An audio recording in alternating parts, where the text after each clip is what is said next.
إياك نعبد وإياك نستعين. Kenapa Nabi khususkan 3 ini dan Nabi sebut sebagai pintu? Karena ketika seorang telah mampu melaksanakan 3 perkara ini, akan terbuka baginya kebaikan-kebaikan yang lainnya yang sangat banyak. 3 perkara tersebut Nabi wasiatkan kepada seorang sahabat yang bernama Mu'adz ibn Jabal radhiyallahu ta'ala anhu. Tentu kita semua mengenal sosok sahabat yang namanya Mu'adz ibn Jabal ini. Sahabat yang kata Nabi SAW, Mu'adz bin Jabal ini nanti pada hari kiamat akan berada di hadapan para ulama di Rabwah dengan jarak yang cukup jauh. Dia paling terdepan.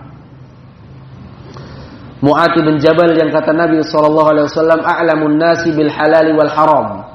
Orang yang paling tahu tentang halal dan haram, Mu'adz bin Jabal.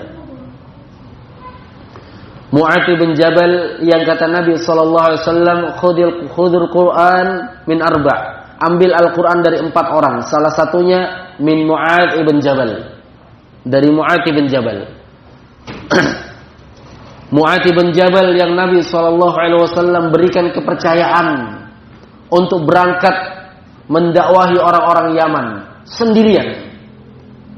Karena beliau mengetahui kapasitas keilmuan yang dimiliki oleh sosok yang bernama Mu'adz bin Jabal radhiyallahu ta'ala anhu ini.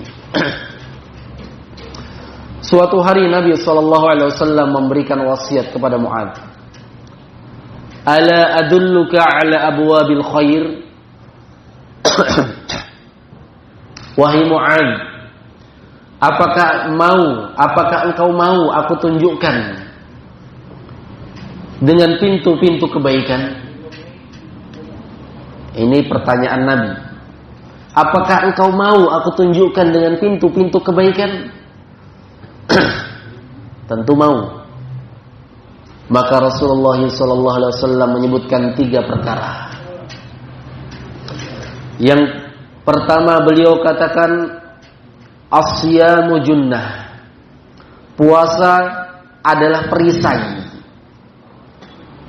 Was-sadaqatu tudfi'ul khati'ah kama yutfi'ul ma'un nar.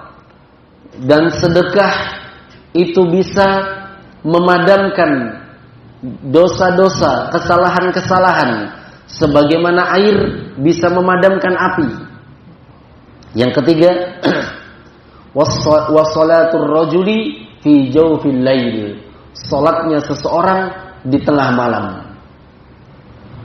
Thumma tala, kemudian Nabi SAW membaca ayat, tatajafa junubuhum 'anil madaji'i yad'una rabbahum khaufan wa tama'a wa mimma razaqnahum yunfiqun. Dan mereka adalah orang-orang yang lambung-lambung mereka jauh dari tempat tidur. Mereka berdoa, beribadah kepada Allah Subhanahu wa taala dengan rasa takut dan harapan yang penuh. Wa mimma razaqnahum yunfiqun, dan terhadap apa yang Allah rezekikan kepada mereka, mereka infakkan. Ini 3 perkara yang Nabi SAW sampaikan kepada Mu'adz bin Jabal, dan beliau sebutkan sebagai abwabul khair, pintu-pintu kebaikan. Karena 3 perkara ini membutuhkan yang namanya mujahadah, kesungguhan.